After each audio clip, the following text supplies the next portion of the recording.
go. Money Talk. Hello and welcome to the Financial Fitness Bunny podcast, your one-stop shop to all things money management. My name, of course, is Nicolette Mashile. I'm also known as the Financial Bunny, and I'm here to put lipstick on that money pig. So, you guys know I have been reading indeed, but let me tell you what I've been reading. Boom, boom, boom, big shocker. I'm actually rereading What's Your Move, a collection of ordinary financial lessons by myself. It is written by me, Nicolette Mashile, and the reason why I'm rereading it is because I just realized that 2023 means that this book has been in existence for almost 3 years. Guys, that is insane. 3 years of asking people, what's your move? What is your money move? And if you've read the book, you'll notice after every single chapter, I ask you the question at the end of the chapter and I say, what is your move? And I wrote this in the height of COVID-19 lockdown. Look, I had written the book before, but it needed so much revamping, so much overhauling, so much rewriting, re-scripting, and really putting together a money narrative that would be relatable to a number of people, especially on the African continent, because one of the things that I've come to realize is that money is not the same for all of us. Well, at least how we interact with it is not the same. But ultimately, the money game stays the same for everybody, and it stayed the same throughout, different generations. But ultimately, how you interact with it, that would need changing depending on where you are, the locality, the time, what you've been taught at home, what you have learned from various people, your biases. And one of the biggest things that actually really affects how we manage money is our traumas, our psychology. If you grew up with a scarcity mentality, or you grew up in an environment where scarcity played a very big role, often we see in how you make financial decisions, you probably make it through a scarcity lens or a scarcity gaze. Anyway, I'm reading What's Your Move. As I said, it is written by myself. You can find it at any exclusive books, bargain books, Take a Lot, Amazon. It's available everywhere. And I want to read the chapter. It's called The Rules of Money. And that's basically what today's episode of Yes, Money Does Matter. That's what we're going to be looking at. And I want to really just reflect on my rules of money. So I always tell people, and it's probably one of my favorite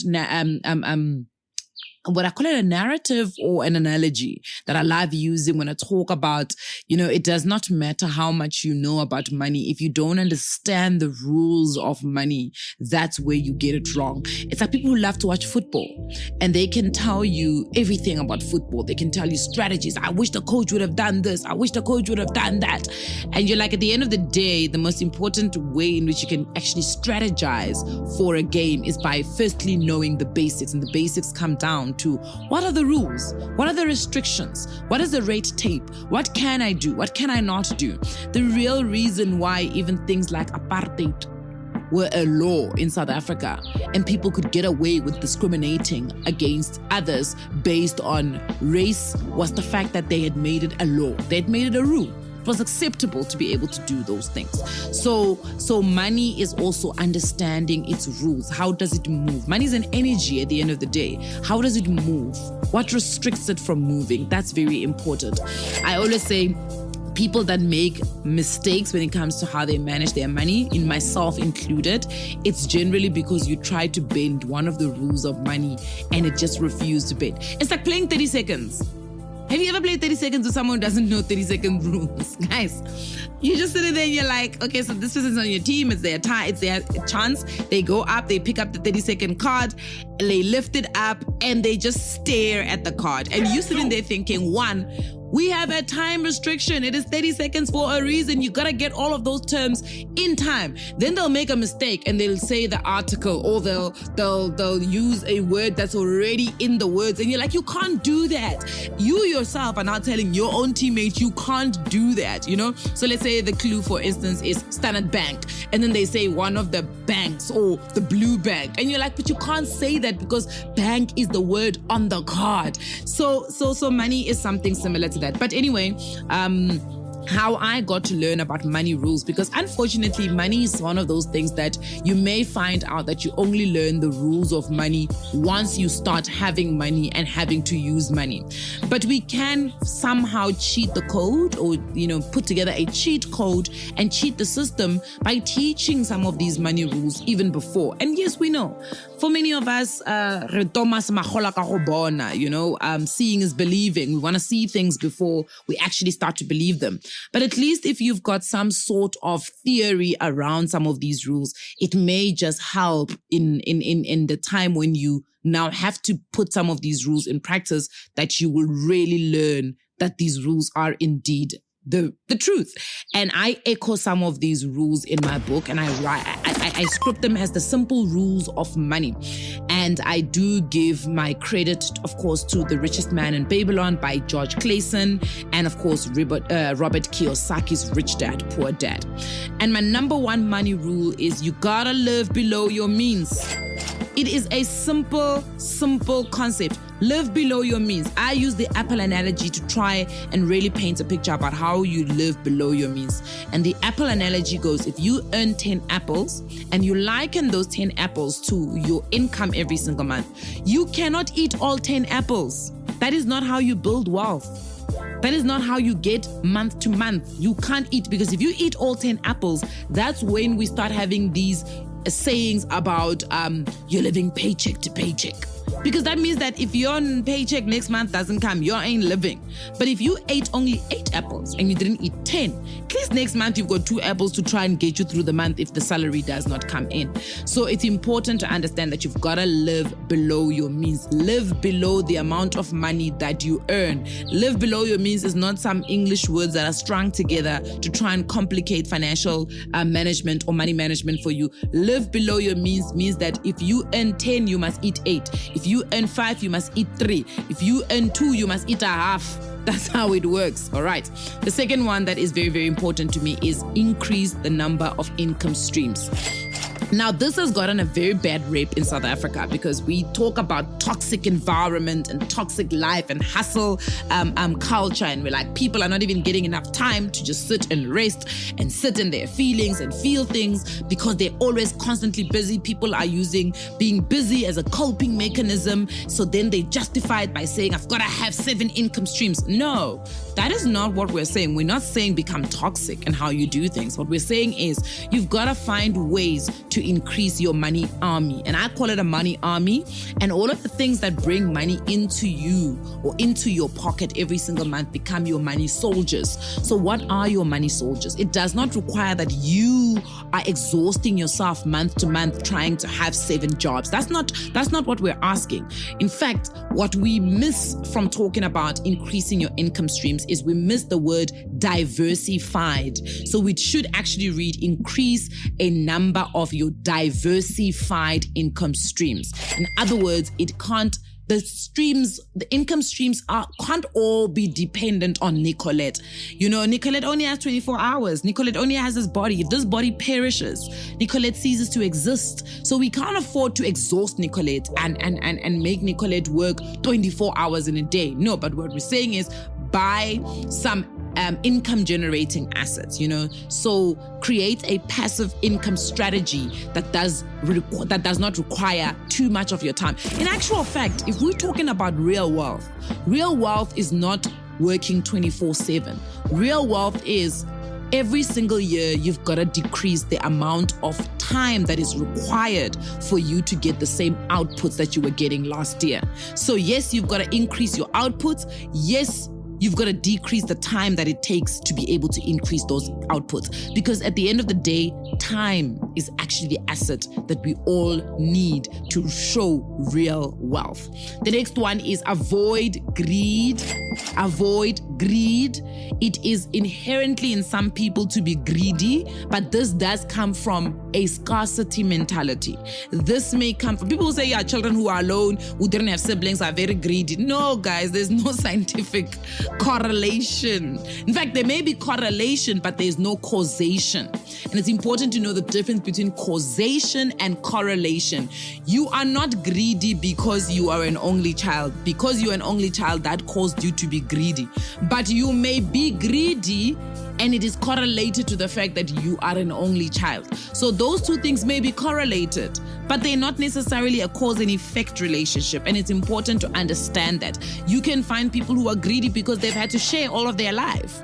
Then they become greedy in their old age. Now, of course, I'm not a psychologist, so I don't want to get into the psychology of greed, but I think it's important to avoid greed because greed makes you lose your morals and your values. You become a flip-floppy person and you will go for every single opportunity that is available to make money.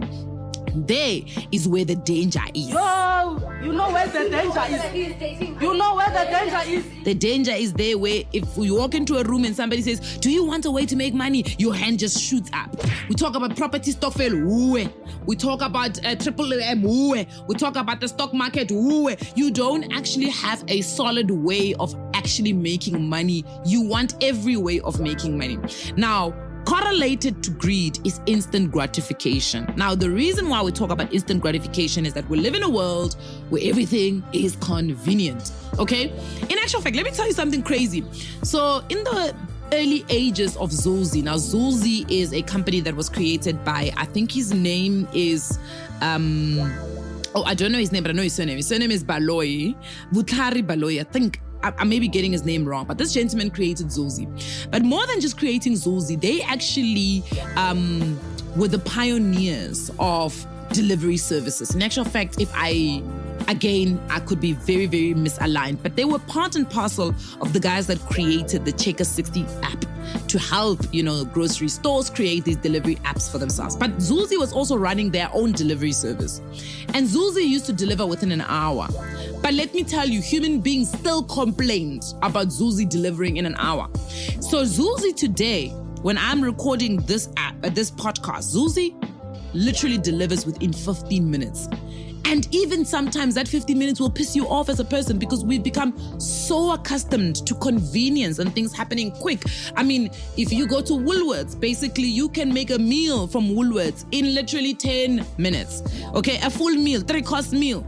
Everything is microwave, oven, quick, fast. So instant gratification is dangerous because it makes us believe that everything in life should be that quick, should be that convenient.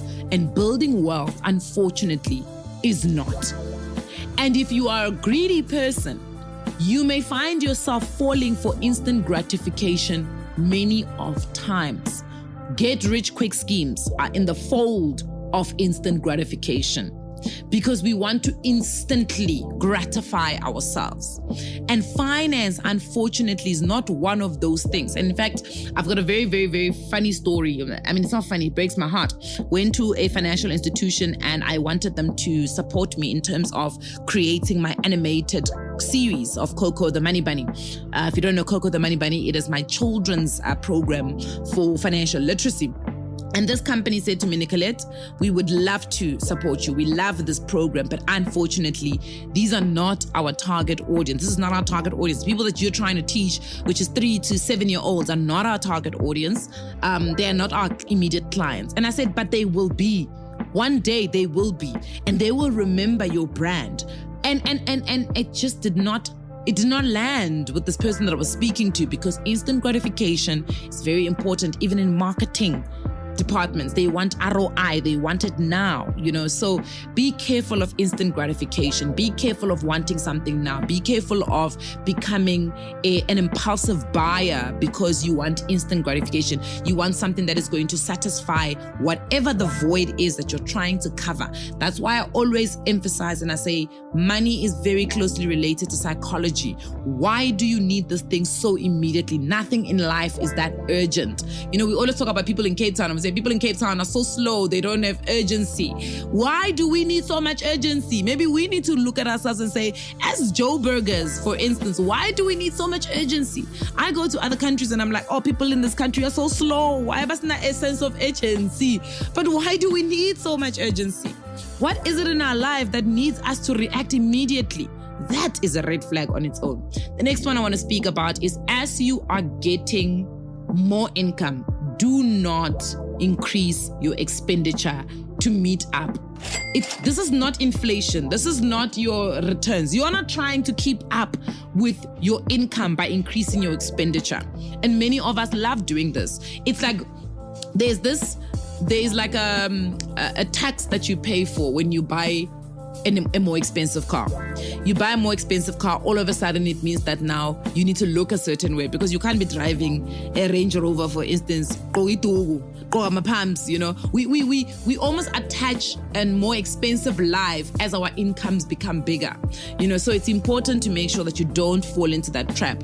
Keep your expenses as low as possible. In fact, if you can increase your income but keep your expenses low, that is when you start being able to have that disposable income to channel into other things that are going to increase your income streams. In fact, I always go back to a story about when I was working in advertising.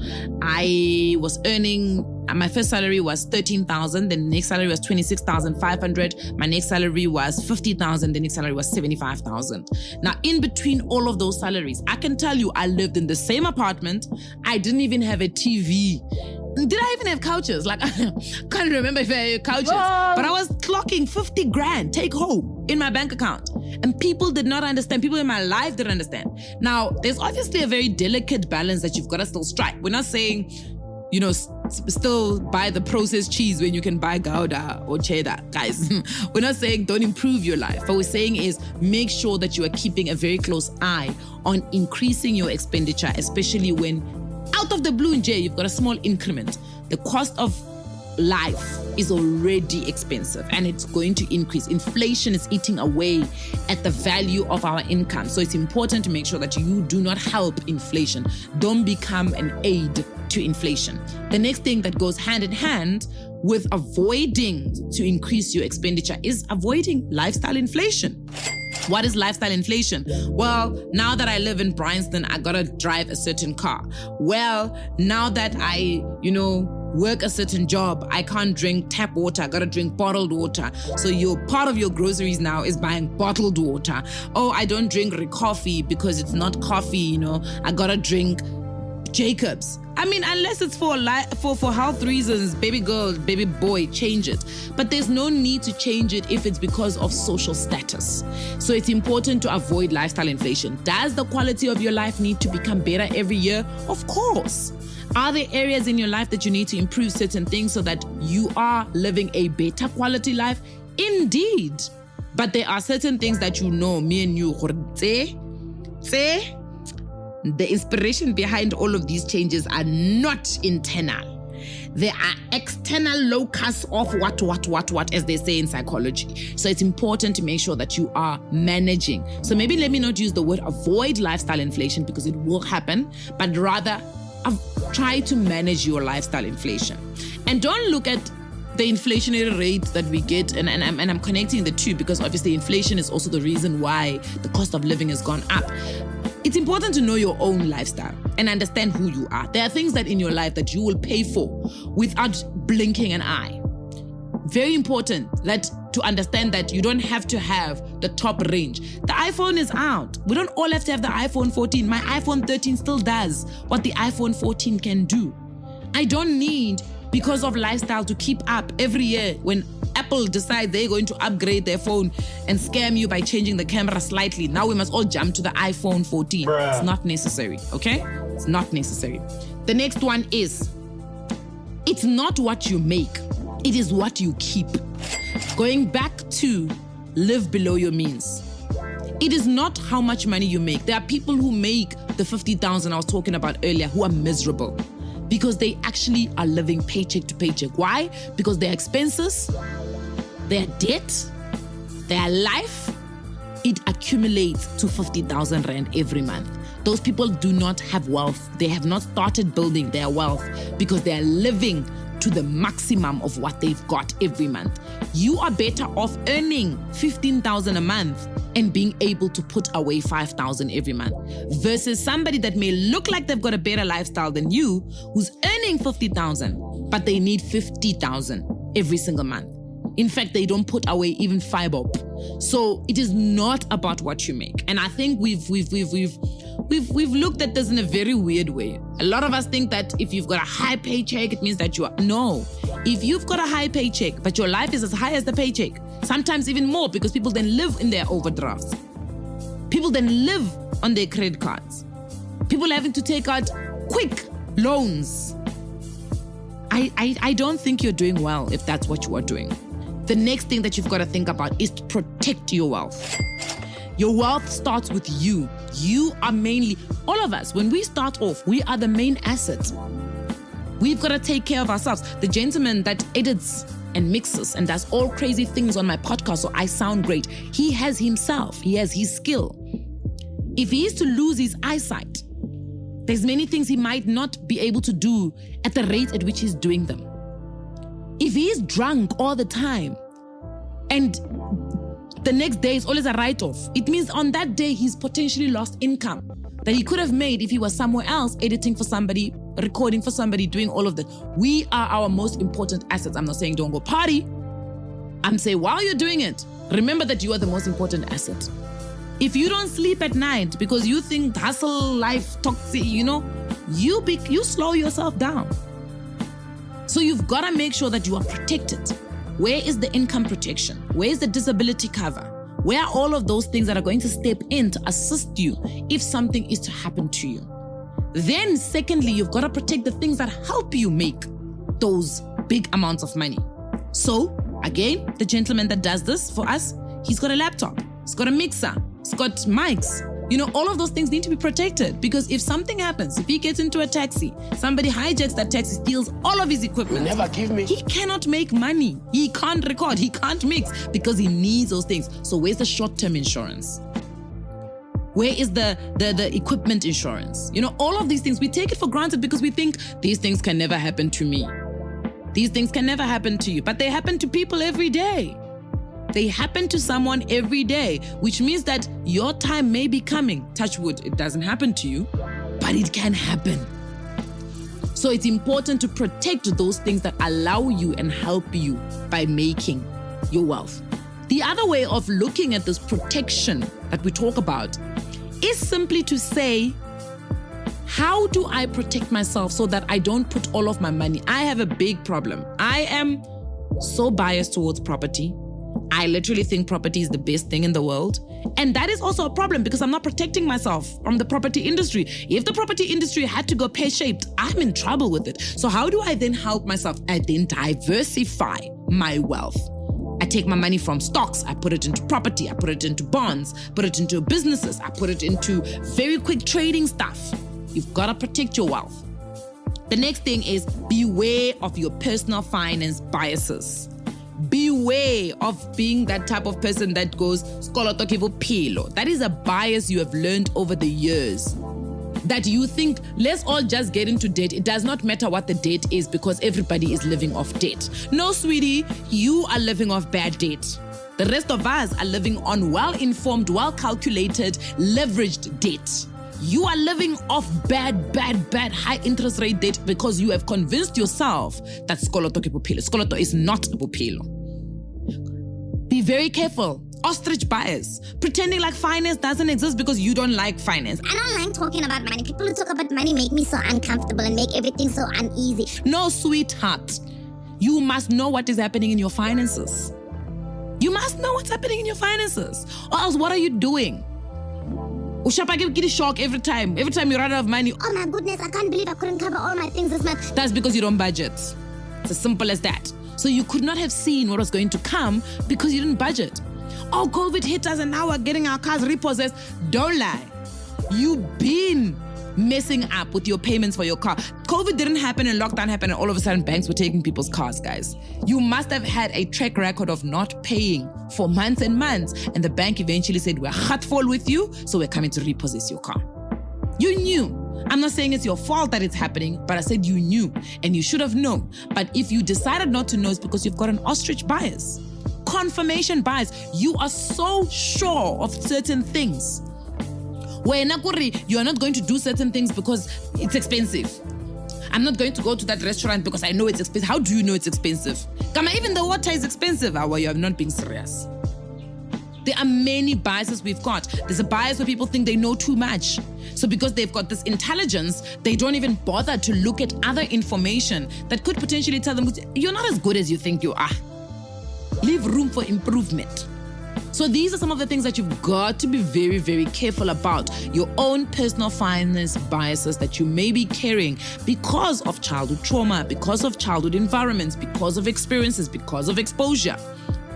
Most times people lack critical thinking because they have a bias towards a specific idea. I believe in this so much. Like there was a young lady who spoke about how she doesn't believe in paying off a car. And I said, why? No, but this is how she's grown up. What do you mean you don't believe in paying off a car? No, you just take another one. Every 3 years, you just take another one. Guys, no, man. And the last one I want to speak about is realizing, and I've already echoed some sentiment, you are the most important asset. There is no asset that is far more important than you. And therefore, because you are an important asset, the same way you do maintenance on your house, the same way you've got all of these insurances on your house, you've got to do it for yourself. Make sure that you are getting better every year. If you're not getting better every year, something is off, something is wrong. Hey, it's not make sure. So I want to urge you that it's not a New Year's resolution. We don't go back to these rules every beginning of the year and then some way we forget about it throughout the year. I want to urge you to live by these rules when it comes to your finances. They are just some of the rules that are important. They're not the only.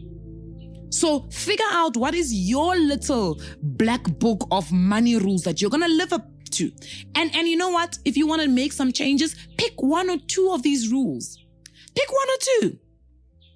And practice. Be intentional about practice. It's like, you know what? I'm trying to become better. I'm trying to have less control issues. I'm trying to let things go. I'm trying to stop being anxious. And one of the things that I've been told about is about being grateful.